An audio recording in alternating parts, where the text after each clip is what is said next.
Shalom, Assalamualaikum warahmatullahi wabarakatuh. Om Swastiastu, Namo Buddhaya, salam kebajikan, salam sehat untuk kita semua.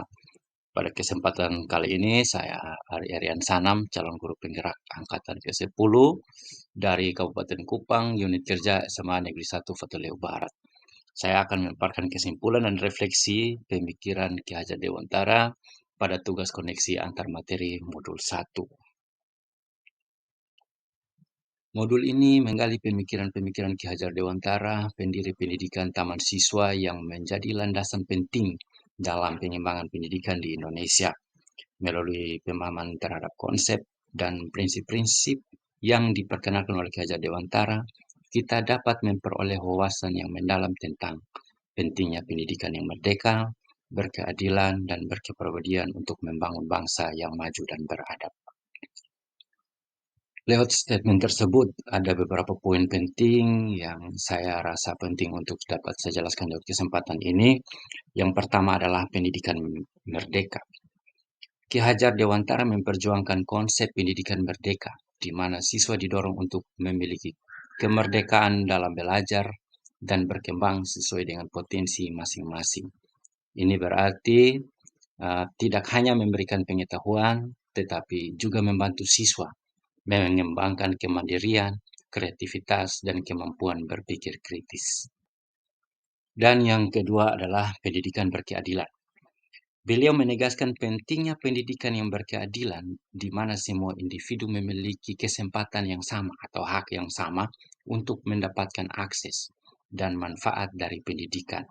Ini mencakup upaya untuk mengatasi kesenjangan sosial, ekonomi, dan budaya yang dapat menghambat akses pendidikan bagi beberapa kelompok masyarakat. Kemudian poin yang ketiga, pendidikan berkepribadian. Konsep pendidikan berkepribadian menekankan pentingnya pengembangan karakter dan kepribadian yang kokoh dalam proses pendidikan. Ki Hajar Dewantara memandang bahwa pendidikan seharusnya tidak hanya menciptakan individu yang cerdas secara intelektual, tetapi juga individu yang memiliki moralitas, etika, dan nilai-nilai yang kuat. Dan yang keempat adalah nilai-nilai kebangsaan. Pemikiran Ki Hajar Dewantara juga menekankan pentingnya memperkuat nilai-nilai kebangsaan dalam pendidikan, termasuk cinta tanah air, rasa persatuan, dan semangat gotong royong.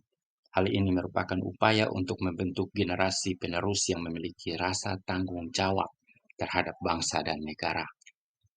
Yang kelima atau yang terakhir adalah pendidikan integral.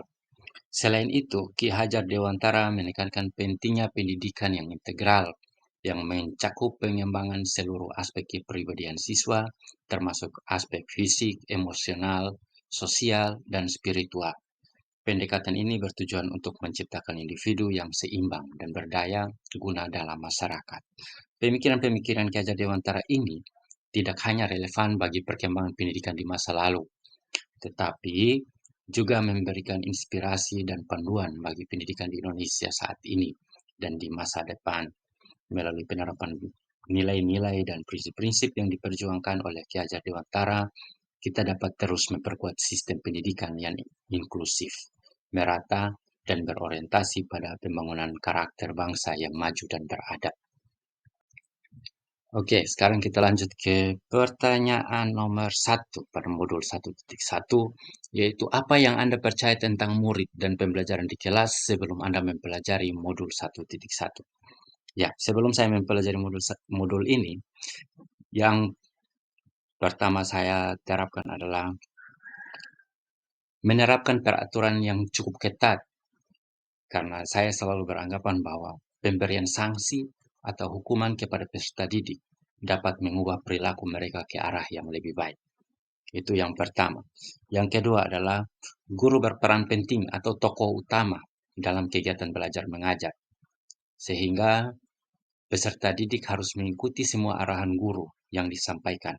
Dan peserta didik dikatakan berhasil atau menguasai materi apabila nilai tes harian atau ulangan mereka harus di atas nilai KKM atau kriteria ketuntasan minimal. Dan yang ketiga adalah guru adalah sumber pengetahuan untuk siswa. Sehingga saya menganggap bahwa hanya guru yang tahu materi yang akan disampaikan. Dan yang terakhir adalah siswa merupakan objek dan belum tahu tentang materi yang akan saya ajarkan, sehingga memberikan tugas yang sama pada peserta didik tanpa mempertimbangkan keragaman atau diferensiasi potensi peserta didik. Dan pertanyaan yang kedua, apa yang berubah dari pemikiran atau perilaku Anda setelah mempelajari modul ini?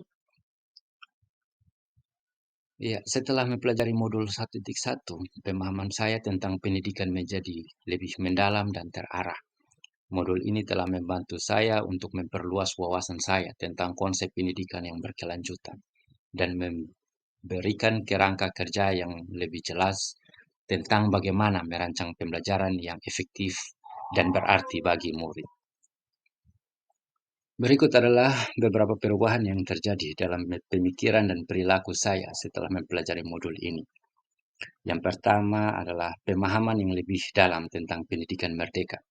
Saya lebih memahami pentingnya memberikan murid kemerdekaan dalam pembelajaran mereka, baik dalam memilih jalannya sendiri maupun dalam mengambil tanggung jawab atas pembelajaran mereka sendiri. Dan yang kedua adalah penekanan pada pembelajaran yang berpusat pada murid. Setelah mempelajari modul ini, saya lebih cenderung untuk merancang pembelajaran yang berpusat pada murid, di mana murid aktif terlibat dalam proses pembelajaran dan memiliki kontrol atas pembelajaran mereka sendiri. Dan yang ketiga adalah lebih baik memperhatikan nilai-nilai kebangsaan. Saya lebih menyadari pentingnya memperkuat nilai-nilai kebangsaan dalam pembelajaran, termasuk cinta tanah air, rasa persatuan, dan semangat gotong royong, untuk membentuk generasi penerus yang memiliki rasa tanggung jawab terhadap bangsa dan negara. Yang keempat adalah perubahan dalam pendekatan pembelajaran.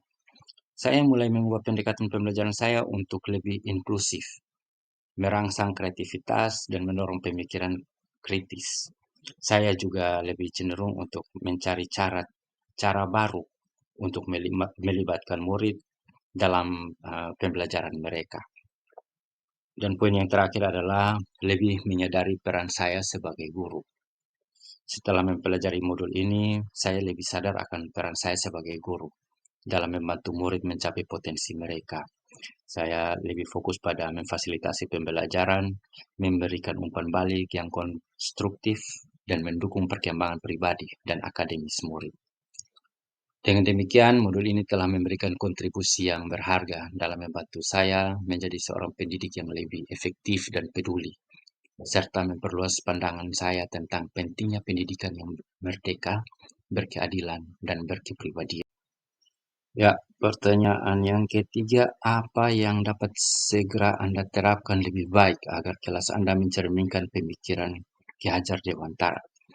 Ya, berdasarkan pemahaman saya tentang pemikiran Ki Hajar Dewantara, ada beberapa langkah yang dapat saya terapkan agar kelas saya mencerminkan nilai-nilai dan prinsip-prinsip yang diperjuangkan oleh beliau.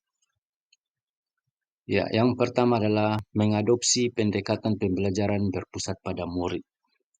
Saya dapat lebih aktif melibatkan murid dalam proses pembelajaran dengan memberikan mereka lebih banyak kesempatan untuk berpartisipasi aktif, bertanya, berdiskusi, dan mengeksplorasi konsep secara mandiri. Saya juga dapat merancang kegiatan pembelajaran yang lebih beragam dan interaktif untuk memfasilitasi pembelajaran yang berpusat pada murid. Yang kedua adalah mendorong kemandirian dan kreativitas murid. Saya dapat memberikan lebih banyak ruang bagi murid untuk mengembangkan kemandirian dan kreativitas mereka dengan memberikan proyek-proyek yang mendorong eksplorasi, pemecahan masalah, dan kolaborasi. Saya juga dapat memberikan lebih banyak kesempatan bagi murid untuk mengekspresikan ide-ide dan perspektif mereka sendiri dalam pembelajaran. Yang ketiga adalah mengintegrasikan nilai-nilai kebangsaan dalam pembelajaran. Saya dapat lebih menyadari dan mengintegrasikan nilai-nilai kebangsaan seperti cinta tanah air, rasa persatuan, dan semangat gotong royong dalam pembelajaran saya.